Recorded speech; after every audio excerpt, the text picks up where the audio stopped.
The letter from the bank arrived on a Tuesday, which was, Callum always said, the worst possible day for bad news. Monday, you were still riding the high of the weekend. Wednesday was hump day, you could survive it. But Tuesday? Tuesday had no mercy.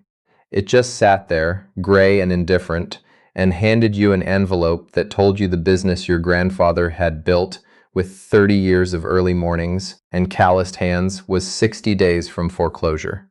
Callum Briggs folded the letter once, tucked it into the back pocket of his jeans, and walked back into the garage before his daughter could see his face. Zoe was 7. She noticed everything.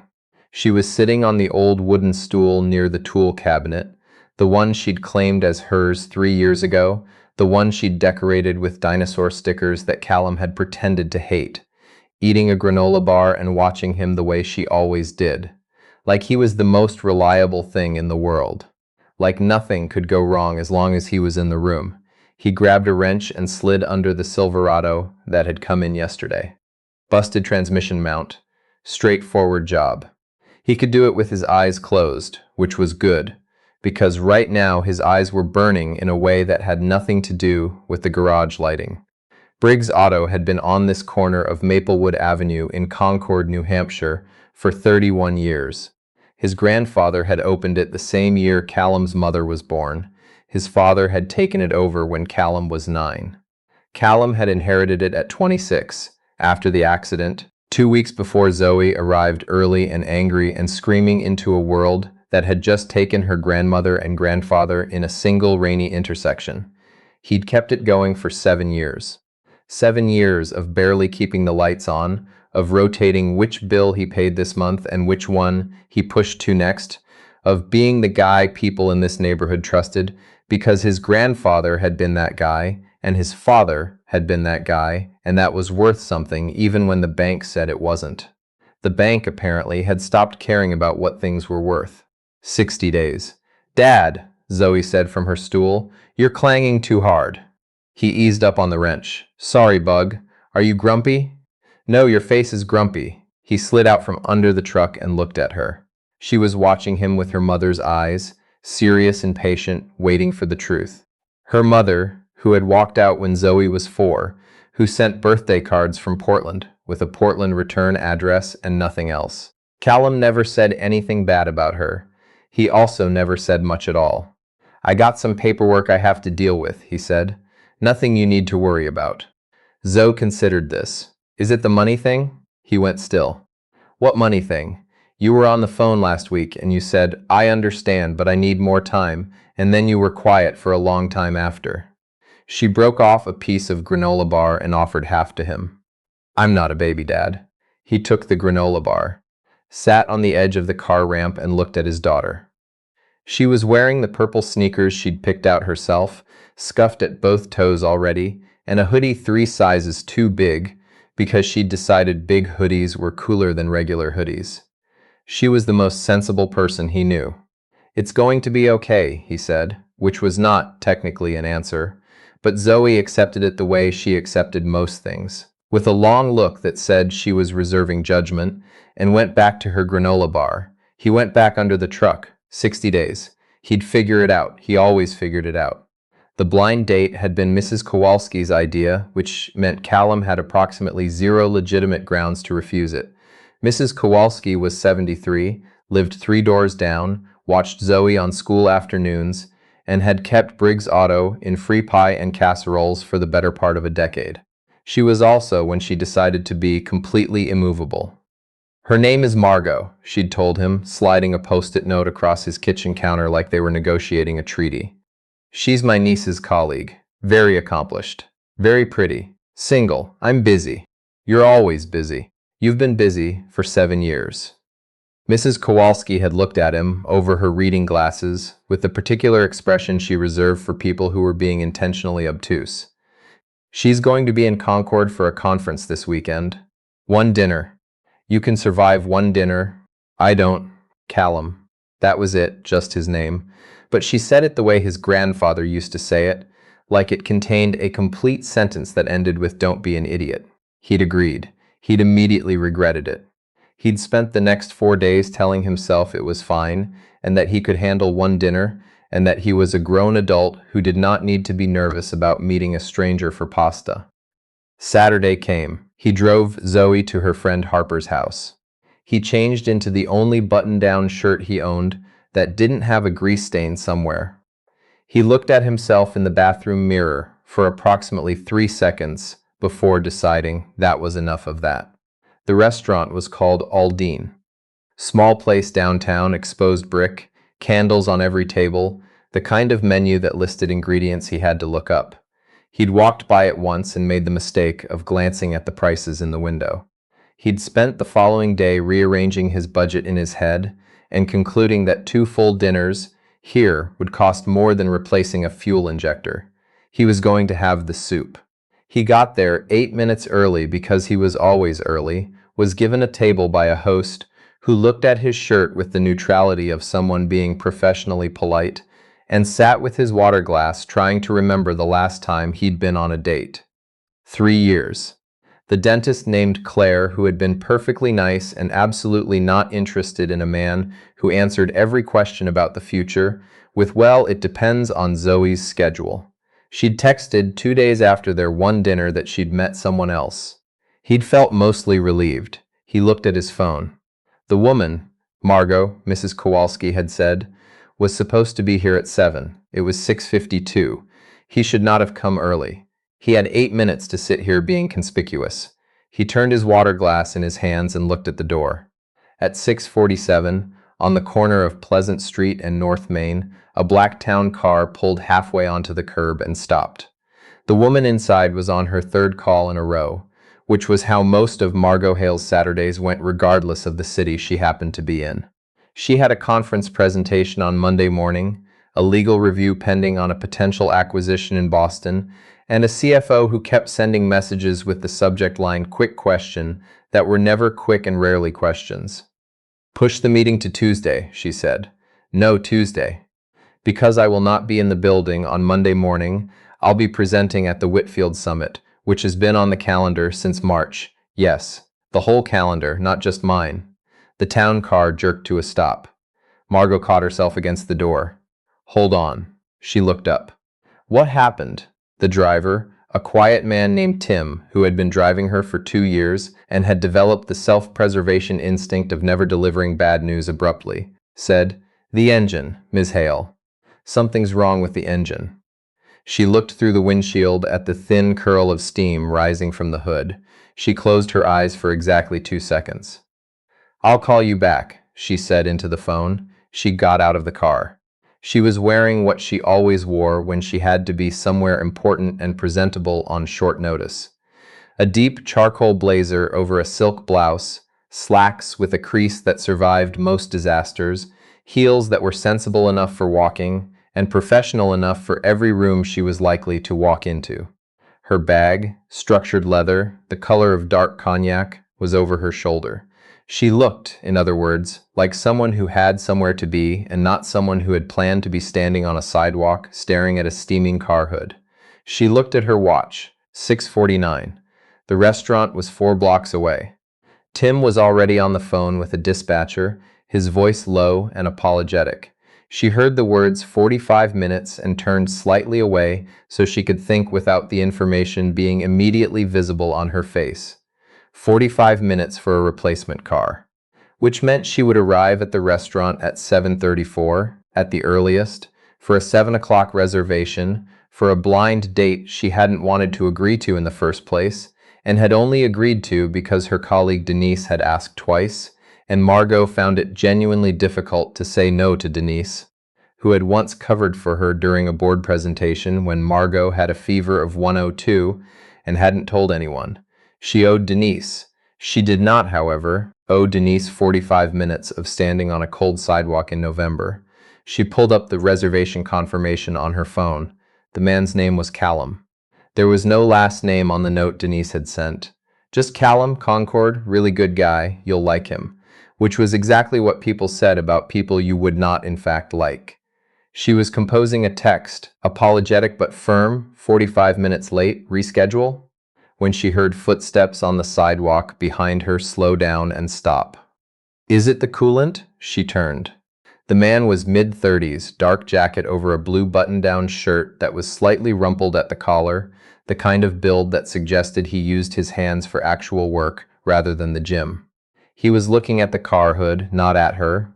Or rather, he'd glanced at her briefly in the way people do when they're assessing a situation, and now his attention had moved to the vehicle the way a doctor moves to a patient.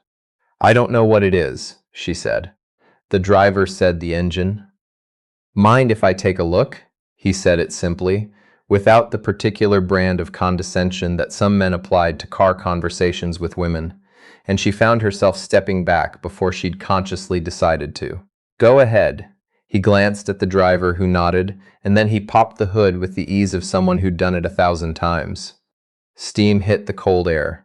He tilted his head, peered at the engine, and started working through what he was seeing with the quiet focus of someone not performing competence but simply exercising it.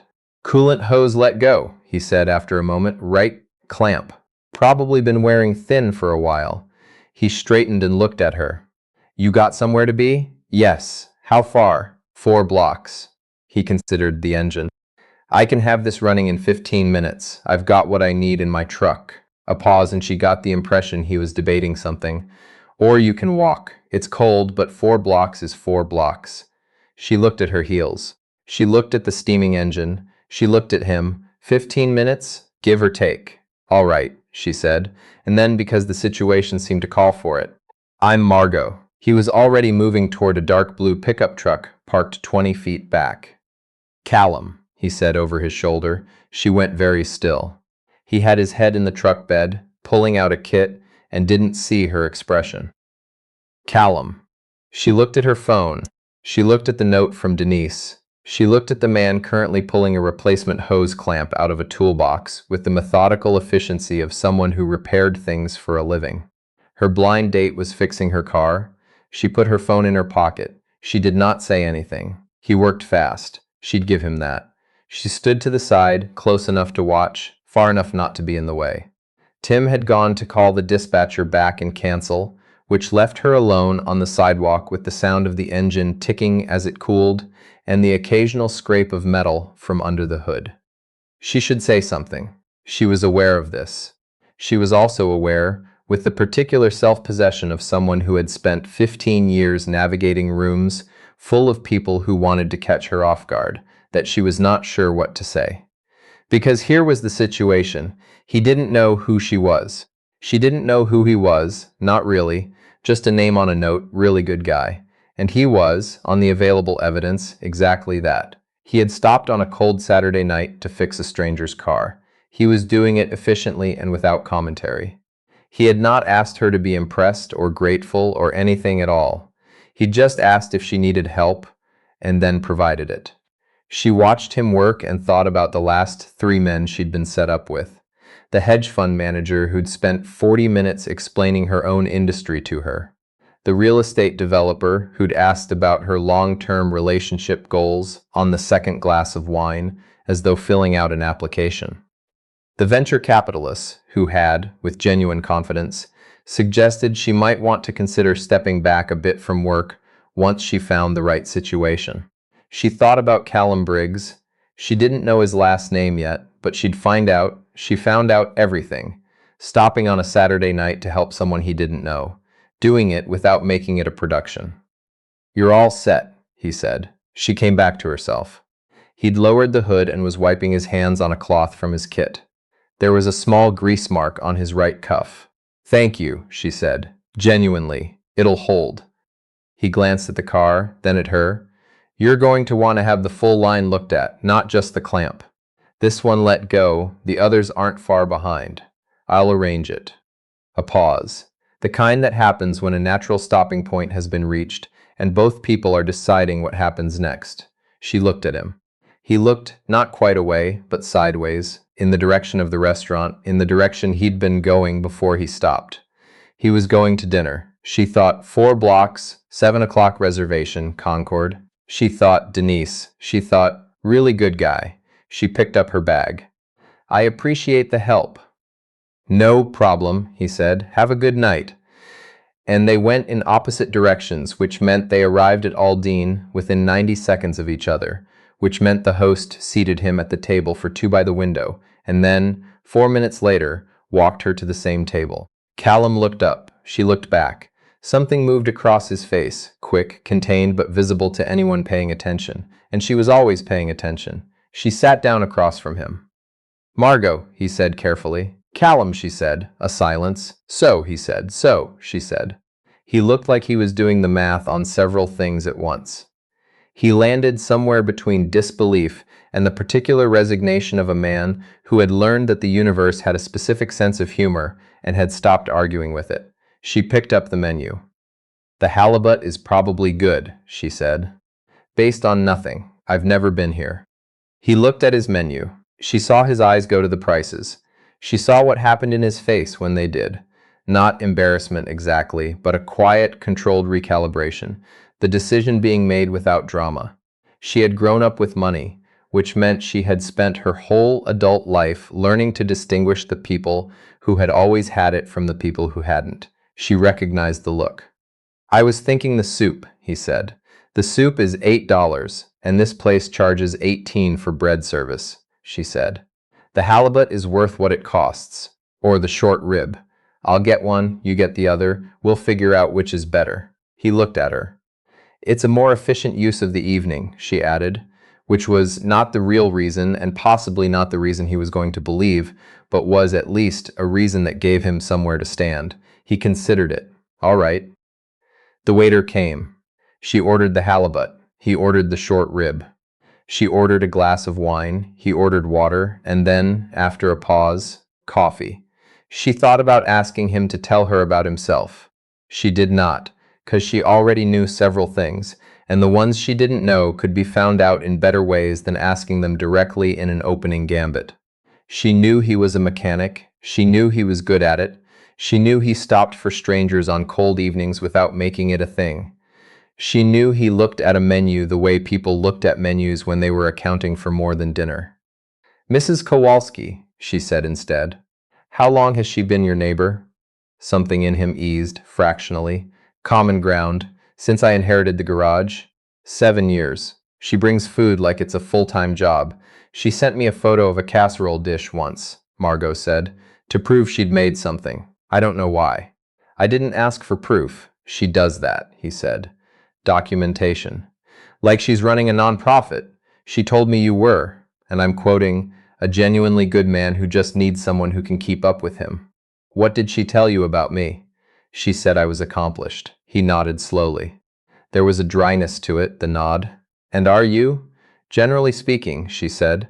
The food came. It was, as it turned out, excellent.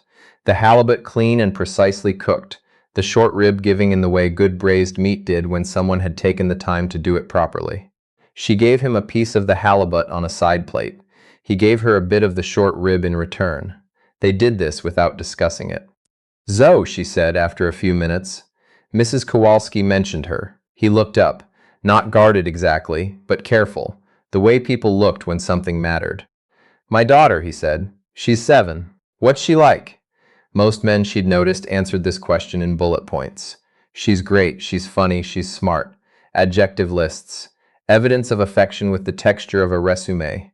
Callum Briggs looked out the window at the dark street for a moment, and then he said, "She told me last week that she'd decided clouds were the sky's thoughts. Like, when the sky is thinking hard, that's where clouds come from." He paused. "I asked her what thunder was, and she said obviously that's when the sky is wrong about something and has to start over." Margot looked at him. "She's 7, he said, as though this were an explanation. "She sounds remarkable," Margot said. "She is," he said, simply, without performance, like it was just the truth. They stayed 2 hours. The waiter came with the check and set it in the middle of the table with the diplomatic neutrality of someone who had seen many versions of this particular moment. Callum reached for it the way men reached for checks when they'd already decided to and weren't opening a negotiation. She watched him look at it. She could see him doing it again. The quiet accounting, the math that lived just under the surface of his expression. She felt something she could not quite name, something adjacent to respect, adjacent to something else she wasn't ready to name yet. "We can split it," she said. "I've got it. You fixed my car. That's not how any of this works." "I know," she said. "I'm suggesting a reasonable exchange." He looked at her for a moment, long enough that she knew he understood she was giving him something that had been constructed to look like logic. Long enough that she knew he wasn't sure if he was grateful or annoyed. 50-50, he said finally. "Fine." They split it. She noticed he was precise to the cent. Outside, the cold had sharpened. She buttoned her coat, and he stood on the sidewalk with his hands in his jacket pockets, and there was a moment, just a moment, of the particular uncertainty that comes after a good evening when both people are deciding what they think it was. "Your car," he said. "Do you want me to look at the rest of the line before you go back to Boston? I have a bay open Monday morning." She looked at him. He said it straightforwardly, like a mechanic offering a service, which was exactly what it was, and might also have been something else. "I leave Sunday evening," she said. "Sunday morning, then." Couple of hours. She thought about her Sunday, the conference prep, the pending acquisition review, the 11 emails she hadn't answered from Friday. She thought about a man who'd stopped on a cold sidewalk for a stranger, who had looked at an expensive menu and ordered soup, who had told her about his daughter and the sky's thoughts with the matter-of-fact pride of someone who didn't know he was being extraordinary. "What time?" she said. 8. Briggs Auto. On Maplewood. "I'll be there," she said. She walked to where Tim was waiting with the car. She did not look back. She was not someone who looked back. She looked back. He was still standing on the sidewalk, watching her go, with an expression she could not read from this distance. She arrived at 8:03 on Sunday, because she was always punctual, and had slightly misjudged the distance from her hotel. Briggs Auto was exactly what it looked like from the outside. A corner garage with a hand-painted sign that had been touched up enough times you could see the layers of it. A forecourt with 2 cars waiting. And a kind of quiet competence in its arrangement that suggested someone had given its organization genuine thought, even if they hadn't given it money. She noted this. She noted most things. He was already under a car when she arrived, which she could tell by the boots visible below the frame. Zoe was there too, on a stool near the tool cabinet, wearing a purple hoodie that was enormous on her and doing something with a notebook and a pencil. She looked up when Margot walked in. "Hi," Zoe said. "Are you the blind date?" "Zoe," said the boots with a particular intonation. "What?" "She's here on a Sunday morning, Dad. The math isn't complicated." Margot looked at the 7-year-old on the stool. The 7-year-old looked back with her father's eyes, dark, assessing, patient. "I'm Margot," Margot said. "I know," Zoe said. "Dad texted Mrs. Kowalski that it went well and Mrs. Kowalski texted back a lot of emojis, and I was nearby when his phone lit up." Callum emerged from under the car with an expression that conveyed several things at once, mostly in the vicinity of "I am so sorry and I cannot control any of this." "She's 7, he said, which appeared to be his preferred framing for his daughter's behavior. "She's right, though," Margot said. The math wasn't complicated. He looked at her. The corner of his mouth moved. It was the second time she'd seen that. The almost smile, the one that happened when he couldn't quite suppress it. He took the town car through in an hour and a half. He found 2 more failing hose connections and a serpentine belt that was 3 months from giving out entirely. He explained everything in terms she could follow without condescension, showed her what he was looking at before he fixed it, quoted her a price that she later looked up and confirmed was fair to the point of being slightly below market. She sat in the forecourt on the metal chair that lived near the tool cabinet and drank the coffee Zoe had made. Solemnly and carefully, using the office machine, delivering it with the gravity of a formal offering, and watched him work.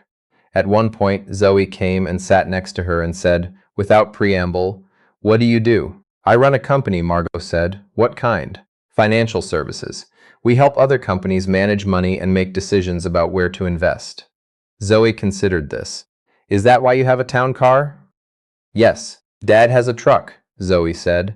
"He says trucks are more honest." Margaret glanced toward the blue pickup in the lot. He might be right. Zoe appeared to approve of this answer. She went back to her notebook. When the car was done, Margot settled the invoice, and they stood in the forecourt while Tim brought the car around. The morning had gone gray and cold, the kind of November Sunday that made indoor plans seem reasonable. "You're good at this," she said. "It's what I do." "You're good at it," she said again, because she meant something specific, and she was not the kind of person who said things twice without meaning them twice. The diagnosis, the explanation, the repair, the fact that you flagged the belt without me asking. Most people find the one thing and fix the one thing. He looked at her. Most things that seem like one problem are usually three problems. "That's true in every industry," she said. A pause. Tim pulled the car to the curb. "Callum," she said, "I'd like to give you my card." He went still for a moment. "Okay, not for any particular reason." Or rather, she stopped and then started again, because she was not someone who hedged and she was not going to start. "I'm in Boston. I'm here occasionally. The car needs a service every few months, and I'd rather have someone I trust." He nodded. "And," she said, "I'd like to have dinner again." He looked at her for a long moment. She had the feeling he was checking something, some internal assessment, some accounting of whether this was real or whether he was misreading it. She had the feeling he misread things rarely, and this was not one of those times. "Yeah," he said, "I'd like that." She gave him the card. He took it carefully, the way people handled things they intended to keep. She got in the car. Zoe, who had appeared from nowhere in the way children do, waved from the forecourt with her enormous purple sleeve flopping over her hand. Margot waved back. Tim pulled out onto Maplewood. She looked at her phone.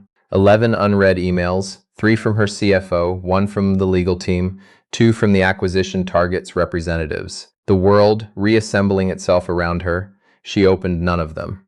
She looked out the window at the corner garage, getting smaller in the rear view, and thought about a man who fixed things because that was what he did, who looked at what was broken and took it apart and put it back together and handed it back in better condition than he'd found it.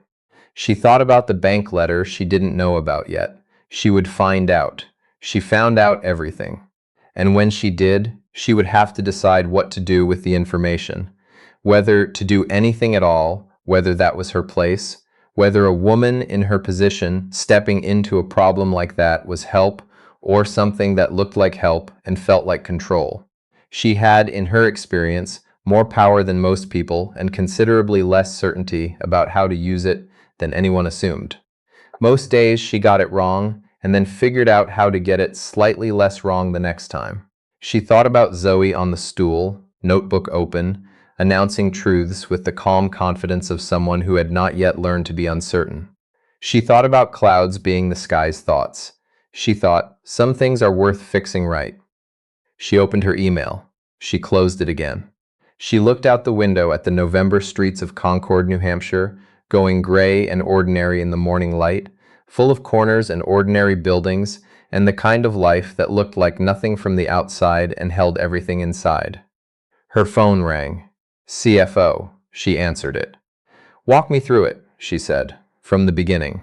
But she was still looking out the window, and the card, his card, the one she'd taken from the counter when he wasn't looking, the one with Briggs Auto, Maplewood Ave, Concord NH printed in plain type, was in her coat pocket. She kept it there the whole drive back.